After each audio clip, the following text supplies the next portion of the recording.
1000 ವರ್ಷಗಳ ಯುದ್ಧದ ಇತಿಹಾಸ.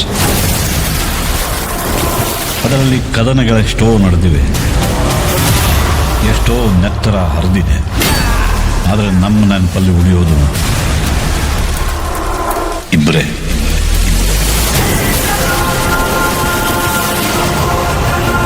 ಭಯ ಹುಟ್ಟಿಸಿದವನು, ಭಯ ಸಾಯಿಸಿದವನು.